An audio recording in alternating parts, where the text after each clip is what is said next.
perfect. Pete Benty just joined this video call. See if you can unmute yourself. I'm going to jump off our call. That way you don't get that echoing sound on your cell phone. Okay, great.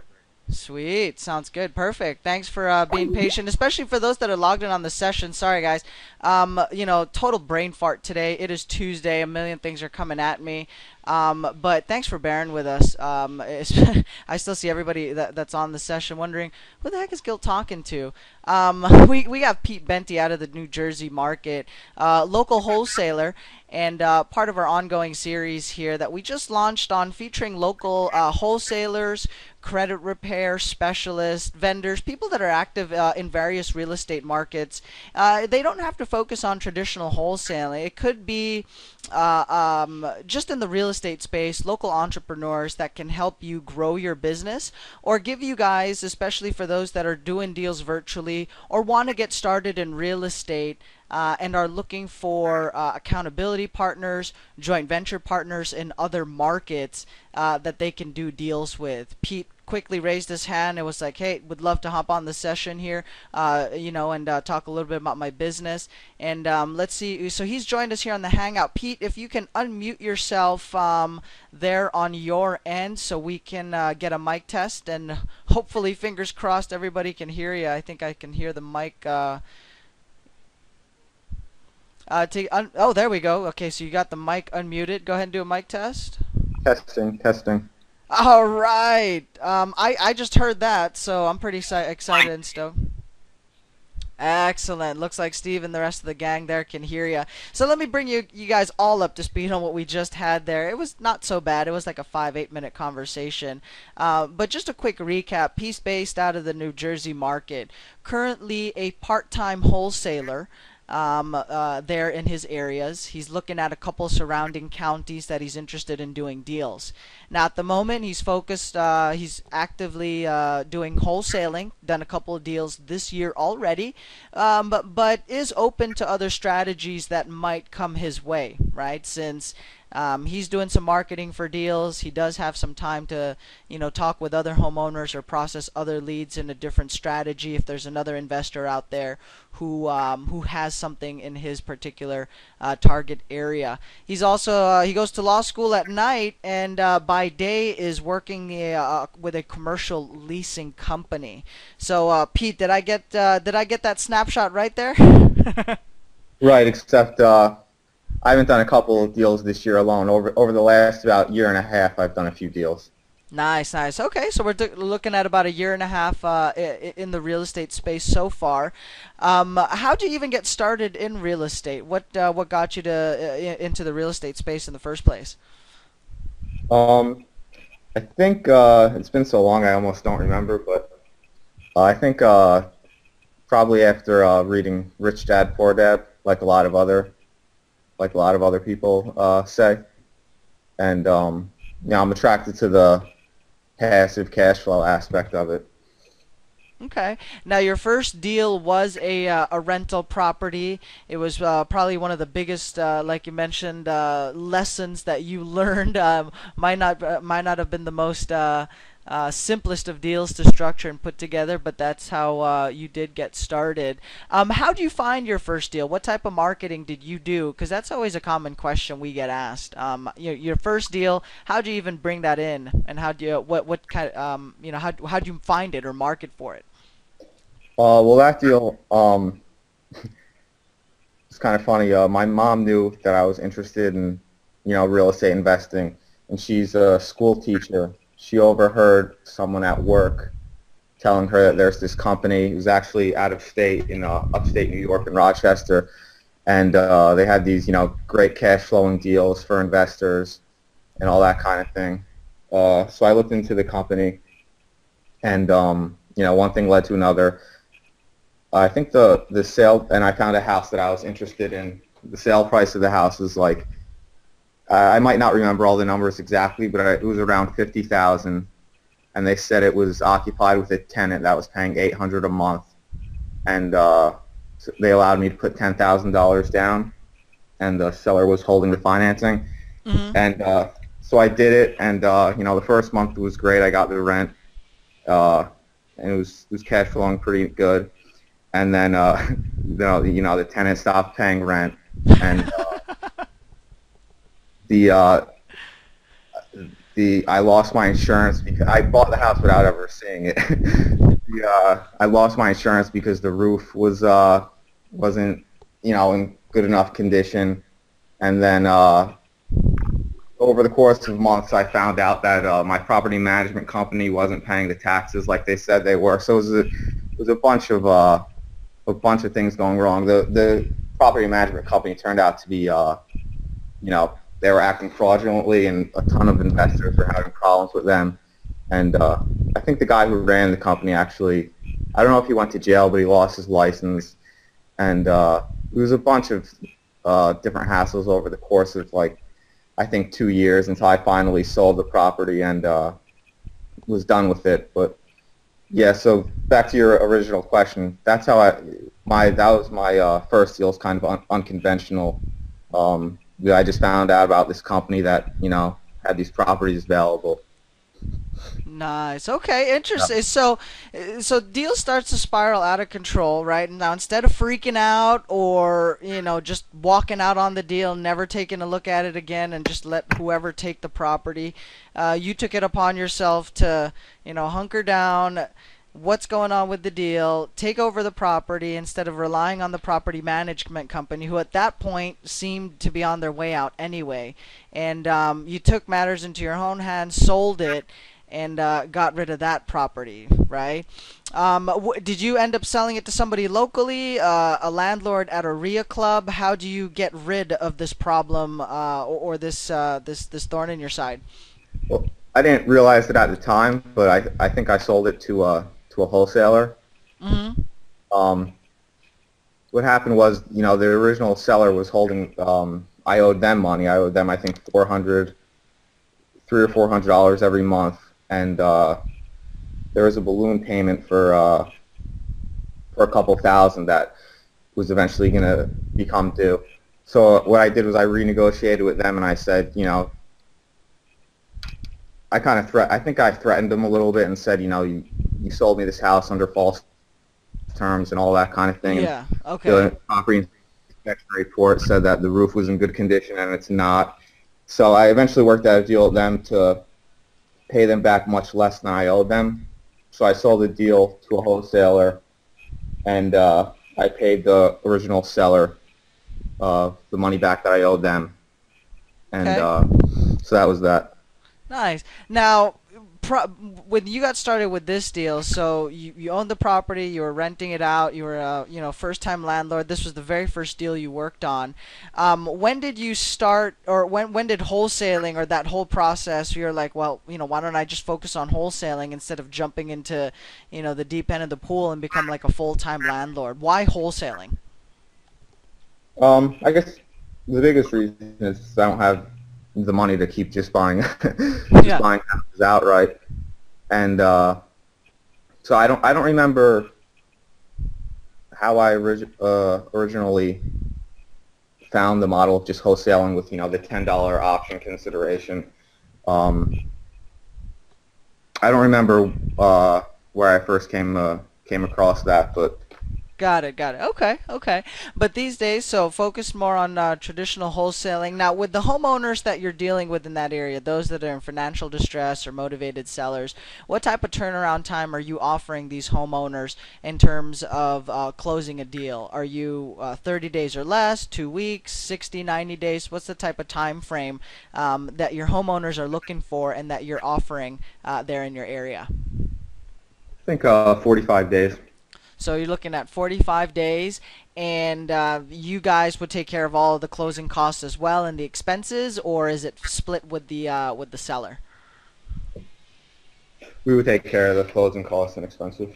You guys take care of closing costs and expenses. All right. So, Steve, Bill, any questions or clarifications on your end? I think you guys will be able to hear the audio by now. Hopefully, it looks like the rest of the group confirmed that they can hear it. But any questions for Pete while we've got him on the session? Sure. Hi, Pete. This is Bill Rafter. How you doing? Good. How are you? Just fine, man. Pete, you're doing straight wholesaling, and obviously you're generating some leads. how are you generating your leads for your wholesale business right now, Pete? Uh, Craigslist.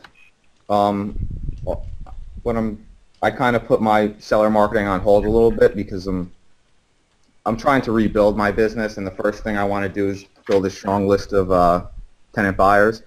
But Craigslist, postcards, and then I'm going to do some prospecting with for sale by owner ads. And okay, yeah, those are all certainly viable sources. What are you doing with the leads that don't fit a straight wholesale?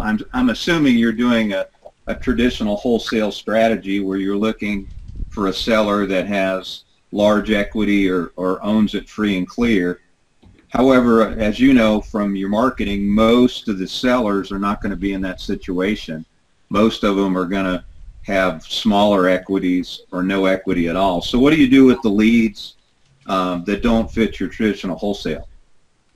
Right. Well, up until now, I haven't been doing much with them, which was the reason I kind of put everything on hold, and I'm trying to build it back up the way I want it. For the leads that don't have equity, I want to either lease option them or do a subject to transaction. I haven't done any transactions like that yet, so I'm kind of taking everything slow. But yeah, so that's what I want to do with the leads without equity. Okay. Just if you get involved in the subject twos, just make sure whatever you do in your market is going to be legal and right, because some markets you got to be real careful about doing subject twos.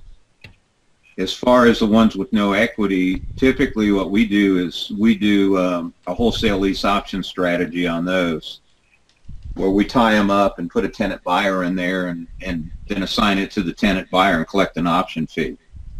So, are you completely out of the deal at that point, or do you stay in the deal? Now, are you licensed in the state of New Jersey?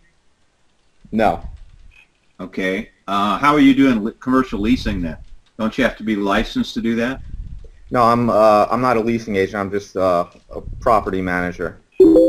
Okay, you don't have to be licensed to be a property manager in the state of New Jersey? No, I have a boiler operator license, but no other license. Okay. Well, again, before you get involved in the wholesale lease option strategy, just make sure whatever you're doing is going to comply with your real estate license laws there, so you don't get jammed up about operating without a real estate license. Right. So especially the fact that you're, in a property management business now, you don't want to do anything to jeopardize that license. So just check it out with a real estate attorney and make sure that everything you're doing complies with your local laws there, and then go for it. Okay, thank you.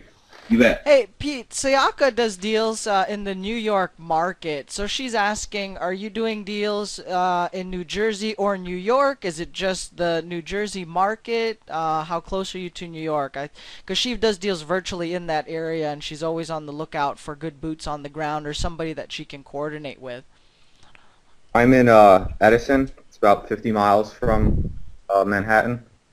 Got it. Sayaka, does that kind of clarify a little bit, give you an idea of the territories that he covers, or it might give you an opportunity to start some marketing in that area.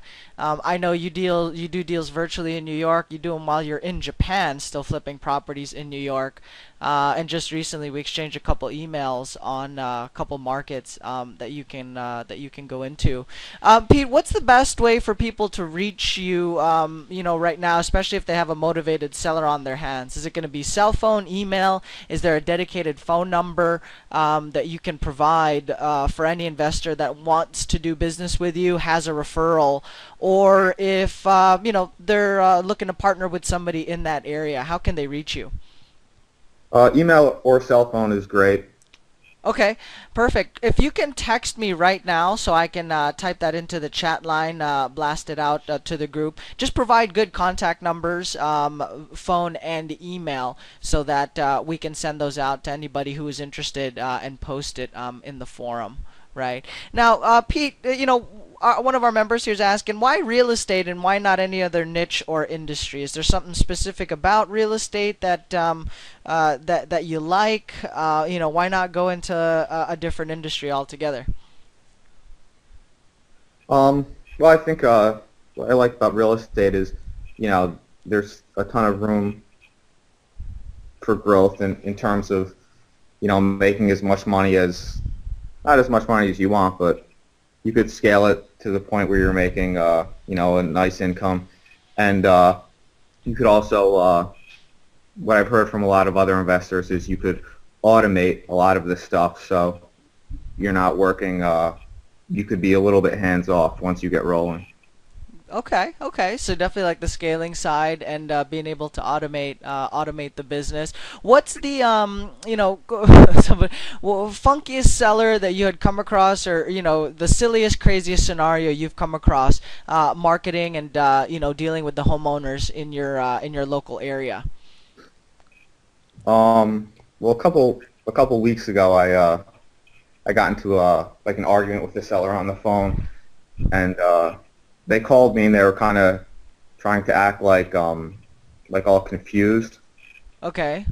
And they said, "Oh, you called me about wanting to buy my house," and I said, "Yeah, are you interested in selling it?"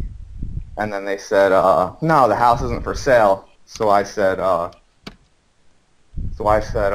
okay, then what can I do for you?" And then the seller goes, "Well, yeah, it's for sale if for the right price." And so we kind of started arguing. I said, "Well, is it for sale or is it not for sale? Because you just told me it wasn't."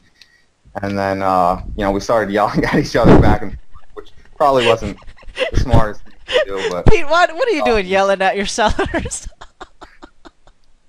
So I told them, like, I don't have time for this. Either the house is for sale, it's for not. I don't want to play games with you and that kind of thing. And all right. Well, but Bill's got a question here. Welcome to the New Jersey market. Welcome to the Jersey market. Bill, before you ask Pete your question, I just want to add to that. There have been times where I have yelled at the seller, at the lead over the phone, and I'll give you guys the background on when I think it's okay or when I've done that. When they start yelling at me, right? So there have been times where they're calling me and they're at a car wash, or they're at a Starbucks or at a smoothie bar, and there's a blender in the background. So we're literally yelling at each other over the phone, and it's almost comical because they're trying to have a conversation, we're trying to talk over a blender. So that's one case. The other is I've had sellers call me out of the blue just angry and pissed off, and so I'll go ahead and mirror that. I'll talk loudly over the phone, and just to kind of have fun with the conversation. Try a little bit, try something different, get out of my comfort zone, right? Maybe they're not calling me at the best of times. I get that. So my goal there is, just get a little bit outside my comfort zone, try something different, say something different, and see what happens, right? If the seller calms down and we can start having a proper conversation, and we stop yelling and we can actually move forward, then great. If not, then I'll just end on a good note and just tell them, hey, you know what? It sounds like you caught me at a really bad time, or you're in the middle of something. Why don't we do this? I'll just call you back a week from now, or you've got my number. Can you just call me back when it's a good time for you? And that definitely helps out and tends to diffuse the situation. Gil O says, yelling at your seller, sell me your house. I mean, if you've got one of those big burly linebacker football player builds, then I guess that'll work in your favor. I can't do that. I show up at the door and it's like this little I just can't scare people. I had to grow out a beard so people would take me seriously. They would ask me when my parents would arrive so that they would buy the house. Bill, what's your question there for Pete? You had something you wanted to follow up on, or something you wanted to clarify? Yeah, I just wanted to say, well, let's get somebody from the Bronx and somebody from Hoboken, put them in a burlap bag, shake it up, and watch the fun. But I was born in upstate New York, Pete, so I understand what you're talking about, man. I mean, people from New Jersey and New York just like to yell at one another. It's just part of the culture. He was really pissed off and annoyed from the right from the get-go. So Yeah, yeah. But I mean, that's just the way it is. I mean, there's just certain amount of people from the city and or from parts of New Jersey that's just the way they are. They run their whole life that way. So sometimes you're just better off getting them off the phone. But anyway, getting back to business here. Yeah, Pete, I just wanted to ask you, you're in the commercial property management business. Have you ever considered doing any kind of a master lease on commercial properties where you have a master lease on them and then you have the right to sublet and create a cash flow between the difference on what you can rent it from the seller for and then what you can rent it to your underlying tenants to make a spread in the middle? Have you considered that? no, I haven't. I don't know a ton about that. The building that I'm at now is it's one of the whole. They have a whole floor completely vacant. So I think it's pretty hard for at least for them. It's pretty hard getting all the space leased. But I haven't considered that. Yeah, I mean, you could. I'm not suggesting you try to do it on any property that you have a fiduciary relationship. That would be a conflict of interest. But what I'm saying is there's leads that pop in the door that maybe are not necessarily good leads for your property management company, but might be an opportunity for you personally with your wholesale or lease option business, where you could actually get a master lease on, let's say a small commercial building with, like a retail space that has 3 or 4 retail spaces, and you agree to master lease them, subject to your ability to find a tenant on that property, and then once you've got a tenant in place, then you'll go ahead and start paying the master lease to that landlord, and that landlord never has to worry about anything regarding that property, and you'll take all of it. So all I'm saying is as you get your feet wet and get some more experience, go ahead and keep that as a strategy that you could utilize and be looking for those opportunities once you're ready. Okay. Would it be a different kind of marketing you do to get those kind of deals, or you just come across those leads in your regular business? Well, what kind of marketing does your company do now to acquire property management opportunities? Well, the company I work for now, it's just one office building, and I'm a assistant property manager at one building, so they don't really actively look for. Okay, I work drive around and look for other properties. commercial properties that are vacant that are being advertised by owner. Okay. As you're driving through the city, just be looking for those opportunities. There's probably a lot more of them out there that you're not even aware of because you're not looking at them.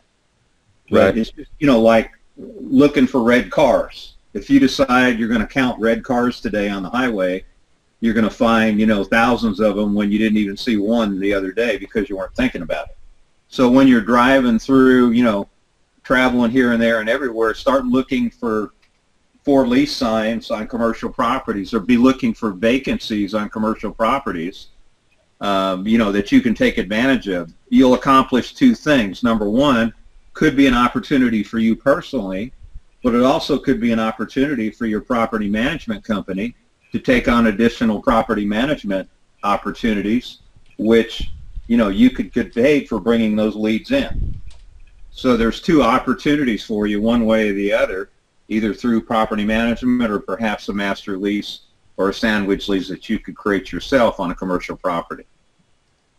Okay, great. Thank you. All right, you bet.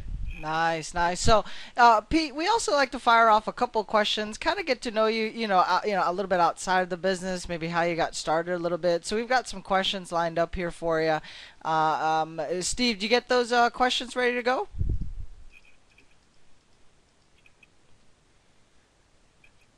Yeah, give me a minute. All right, all right. So I'll let you go through that. In the meantime, Pete, what are you doing marketing-wise to help promote your business, to get the phone to ring, to get sellers through the door? What are you doing right now from a marketing standpoint? You don't have to give us concrete numbers, but just ways that are pretty effective there in your local area for anybody that's looking to get started doing deals there with you locally. Okay, well, like I said before, I kind of put things on hold while I'm Hmm. trying to rebuild, but what I plan to do is Craigslist, for sale by owner sites, and then actually I have a question for you. I Sure. want to do mailings, and what do you think is the most effective mailing list, to choose You know, in from? for example, I'm in Los Angeles, California. So that's one of the markets that I'm in. Highly competitive. The marketplace gets bombarded with marketing pieces in all forms of channels: TV, radio, print, direct mail, pay per click, all that. So, from on one side, it's great because the marketplace is a little bit more educated and they are familiar dealing with we buy houses type of messaging and companies.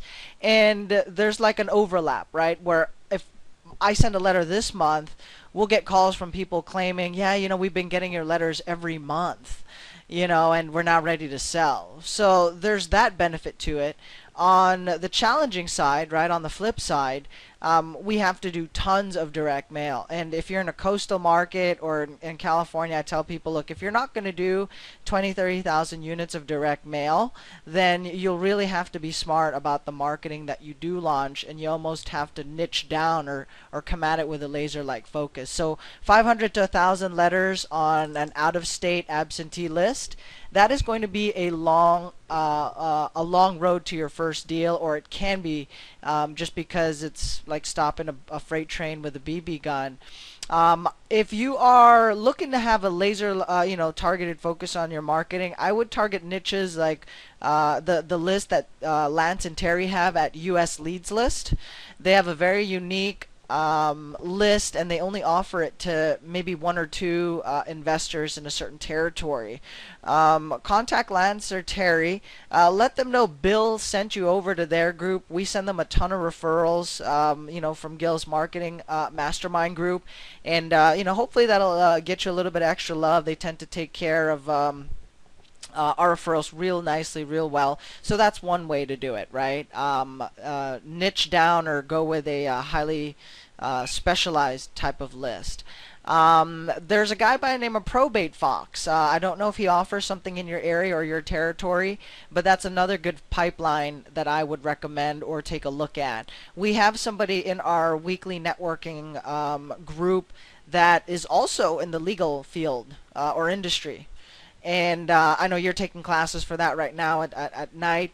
And so this guy's a full-time attorney, and he does probate inherited marketing on the side, right? Works extremely part-time on the business, maybe 30, 45 minutes a day just processing those leads. But given his time, it's enough to keep him busy in what limited time he already has available, right? I would also consider pay-per-click leads, right?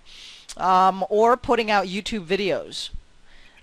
We had a nice little series we did recently on getting on how to get to page one for your Sell My House Fast company or marketing, right? That's completely free, and it gives you the opportunity to, get some leads from the online space, from the internet, without paying $10, $20 per lead on Google pay-per-click, for example.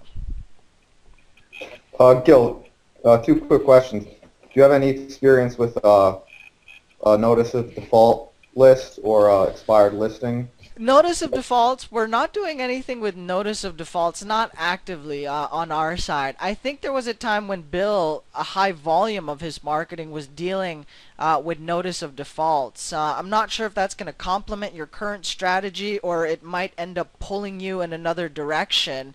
Bill, notice of defaults, should he market for those? Is there any opportunities there? What are you thinking? Because you do a wholesaling these days. You're structuring lease option deals, and you were a realtor for a good many years.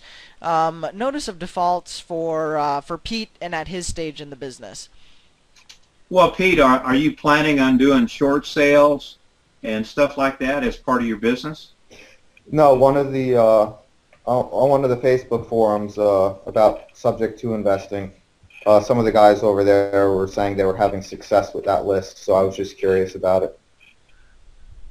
Well, again, you want to make sure you know about the subject to business before you get involved in that. The key is um, I don't know anything about your foreclosure market there and how long it takes, but as an example for ours, the reason why I've kind of evolved out of dealing with the default list is because by the time that people actually, the lenders actually file foreclosure on most of these homeowners, they're already about 6 months behind.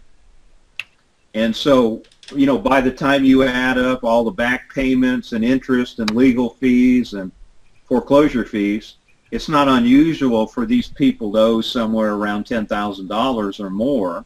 And in your area, because the taxes are so much higher and the payments are so much higher, could be closer to 20. So my only answer is you're going to have to test that market to see if it's viable. But usually by the time they're foreclosed on, they owe so much money on the property, you're going to have to come in with $25,000 cash just to bring the payments current and clear the legal fees out in order to make that deal viable. Now, if that makes sense in your market, then certainly by all means that should be something that you take a look at. But just understand that with your time limits and the amount of things that you have on your plate, that's a totally separate business.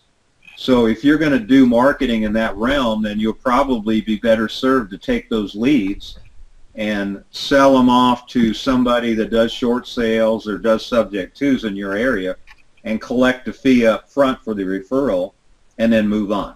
Back to you. Okay. Gil, Yeah, Pete, go ahead.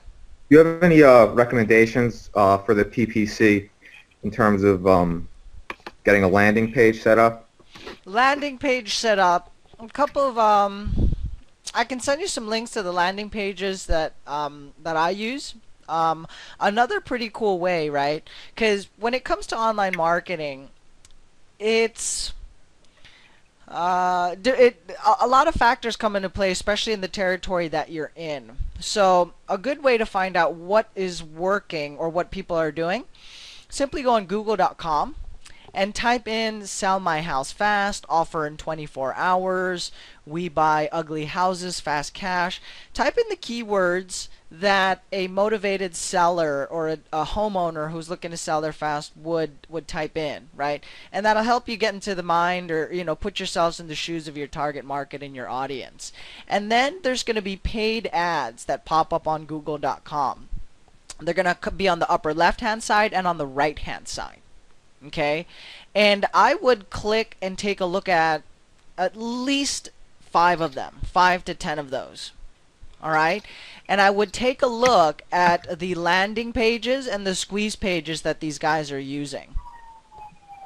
Okay, that'll tell you what these people are paying 5, 10, 15, 20 top dollar to be able to get on page 1 of Google to try to hijack and get that traffic and those leads. Right? A couple things. When it does come to a landing page or squeeze page, there's 3 main components that we like to have, and this actually just came out this month based on some of the internet the results from some tests that we did on the internet marketing side. You definitely want to have an audacious or a bold offer, a headline. Okay, keep it simple. One main thing. All right, so it's either going to be offer in 24 hours, sell house fast cash, close in X days. Okay, pick one high value offer that the lead can focus on. Right, so you have one bold offer, and then you're going to have an opt-in box. Okay, now in your opt-in box, I recommend using a button that is either orange or yellow as the button that they can click. Okay, and on the button you're gonna have the text that's gonna go in the button is "send me the info." Okay. Right? Send me the info, see how now, or see how, send me the info. right? Now, depending on which squeeze page builder you're using, there's a number out there. I can have you talk to Steve. He's working and spearheading our marketing component. He can give you some recommendations on squeeze page builders depending on what you're looking to do, and these are pretty economical. It's not going to break the bank. So you're going to have one bold headline. The button's going to say send me the info, all right, and it's going to be a simple web form, right? Nothing too crazy. That's really, and that has been the highest converting opt-in box or format that we've used. That format right there. When done right, you'll have phenomenal opt-ins. In our other markets that we are promoting and using this format, we're getting as high as 40-50% opt-in rates, right? When it comes to real estate, the real estate niche, it may be much lower. You'll have to test it out, right? But I would do that process. Number one, take a look-see at what your competitors are putting out there in the marketplace. That's just going to tell you what they're doing, and it might not be the best format, but it's what they're doing and it's what's working in their area. Otherwise, those pay-per-click campaigns would have been pulled or won't be active. All right? Okay. And then you'll start to bring that in into your own squeeze page using that 3-part format that I just talked about. Great, thank you. Awesome. So definitely double check that, and I can email you some other good lead sources that you can check out here as well. Speaking of Steve, anything on your end you wanted to throw at Pete? You also deal with a lot of virtual markets and build a list of bird dogs in a wholesaler network. So Jersey does come up from time to time. Any questions for Pete while we've got him on the session?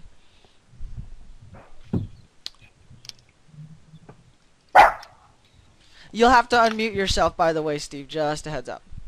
Yep, there we go. There we go, guys. We're a couple of mishaps. We're not pros at this, but hey, it gets the job done. That's what I'm looking for at the end of the day. Steve, what's any questions for Pete while we have him on the session here, especially with all the wholesaler networks that you build nationwide? Sure. Yeah, I do a lot of virtual wholesaling, Pete, and I work with there are wholesalers and bird dogs that just kind of like to find the deals and then pass them on to someone like yourself. Are you looking to like build out a network of people like that to feed deals to you? And if you are, what's the best way that that we can work with you on something like that, or a local or a virtual wholesaler or bird dog could work with you?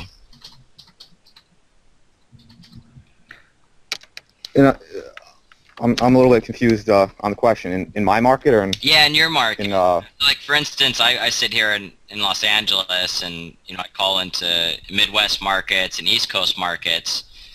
There's a couple people that I'm working with in the local markets to build out wholesaler networks to feed them deals.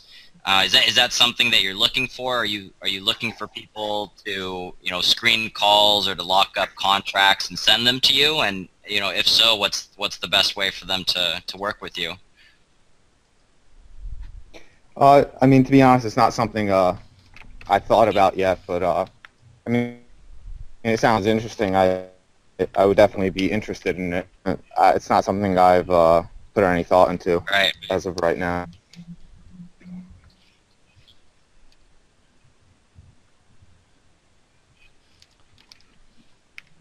Steve, did you have a follow-up? We're kind of like hanging on the edge of our seat here if you're going to follow up with a question or if that was your question. Yeah, that was my question. Oh, okay. All right. Cool. So with that, Pete, anything else on your end? Any clarifications? You've sent me your contact info, which is perfect. We're going to post that in the replay of our little hangout on here, and I'm also going to send you a nice little questionnaire. As a thank you for hopping on and sharing a little bit of your story. Our goal here is to inspire and show people that, hey, you know what, there are entrepreneurs of different levels at different stages of their business. Basically, at the end of the day, these are people that are hunkering down, building a business to get out of the rat race, or achieve, some awesome and serious financial goals, right? So I'll be sending you a nice little questionnaire focusing about your business so that we can build out a little YouTube video to help promote your We Buy Houses company and get you some online traffic, coming there your way. So I'll send that via email. Just have to fill it out, send it back in, and our marketing team will put together a nice little YouTube video and an optimized channel as a thank you for hopping on. But before we jump off the session, any questions, clarifications, feedback on your end now that you've got us, everybody's present on the line? Anything from on your end we can tackle? No, not really. I appreciate your time and all the information you've given me. But okay, cool. So we'll keep it at that. Once again, check out usleadslist.com. Do check out the online pay-per-click market and how competitive it is there in your area. I will say this: I'm looking at yes, I don't. We Buy House. Sorry, go ahead.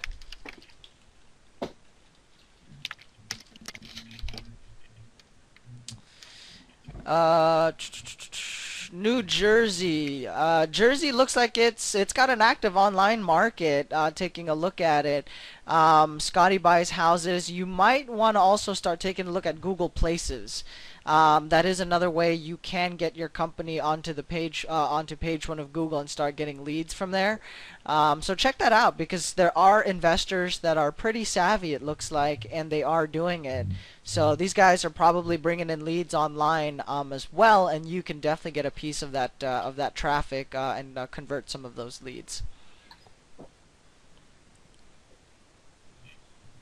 Okay, great.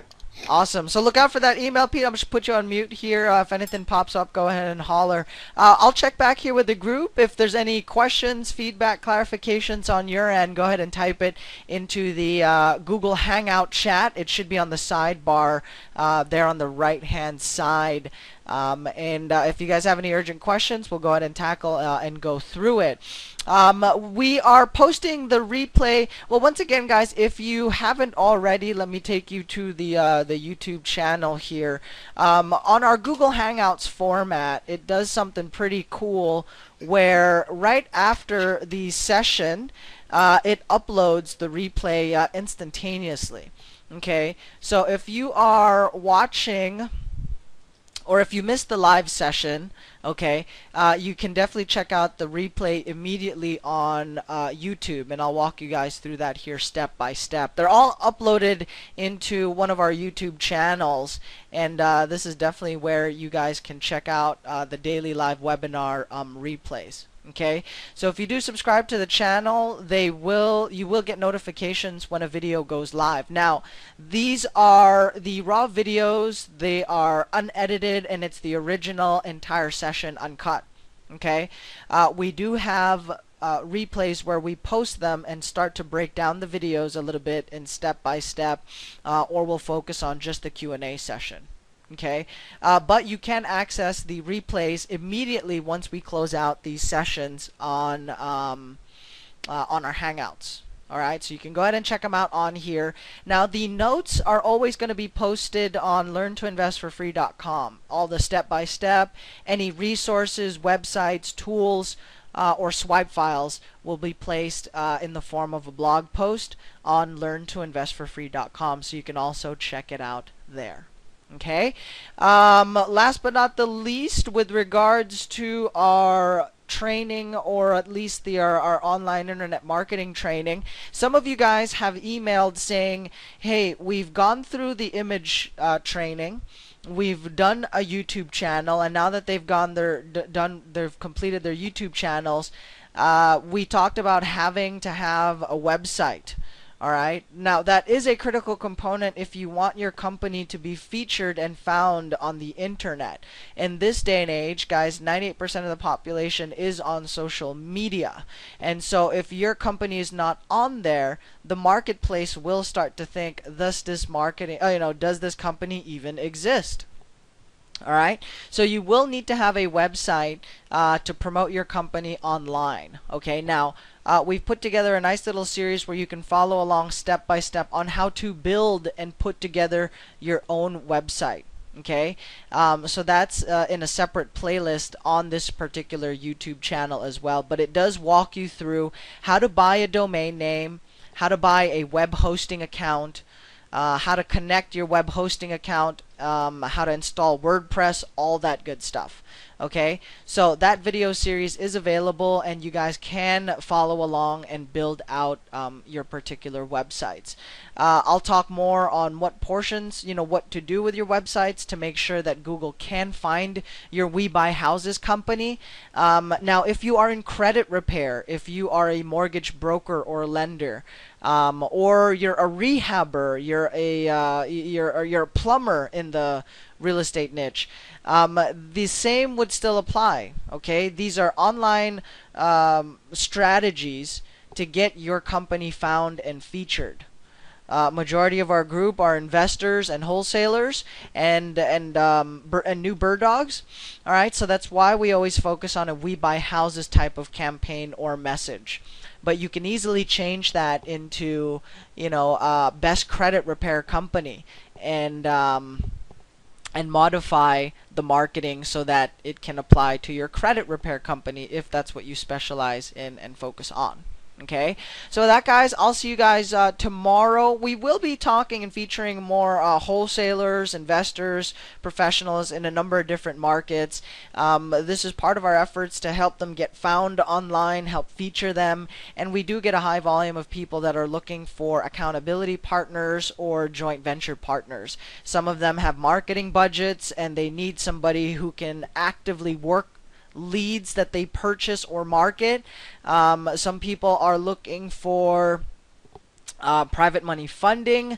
They're looking for a local person that they can sit down with, talk to, network, and help build a full-time wholesaling operation or a house flipping business. So if you guys don't have any questions, we'll start to transition and phase out. I'll touch base here with Bill. Bill, anything on your end before we jump off? I'm not sure if there was any urgent questions you wanted to tackle or scenarios you wanted to cover, or if we can do it on tomorrow's live session. No, Gil, that's all I had, man. Great session. Back to you. Awesome. Thanks for hopping on. And Steve, anything on your end before we jump off, or any with the virtual markets that you're coordinating? You might have to unmute yourself. Oh, nothing right now. Awesome. Nice having you on, Pete. I appreciate it. All right, Pete. Thanks again for hopping on. Hopefully, you had a fun little experience with us here, and do appreciate it. The first of many interviews and investors that we are going to be feature as part of this series that we are adding to our 9 a.m. sessions. I think at the end of the day, just the fact that you hear another entrepreneur, somebody who's out there making it happen.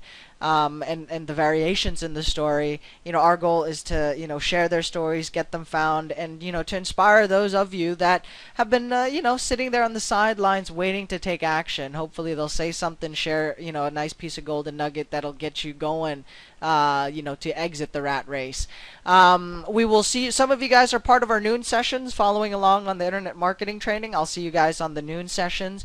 In the meantime, do catch the live replays, subscribe to the YouTube channel, and keep posting in our forum. All right. Thanks, everyone.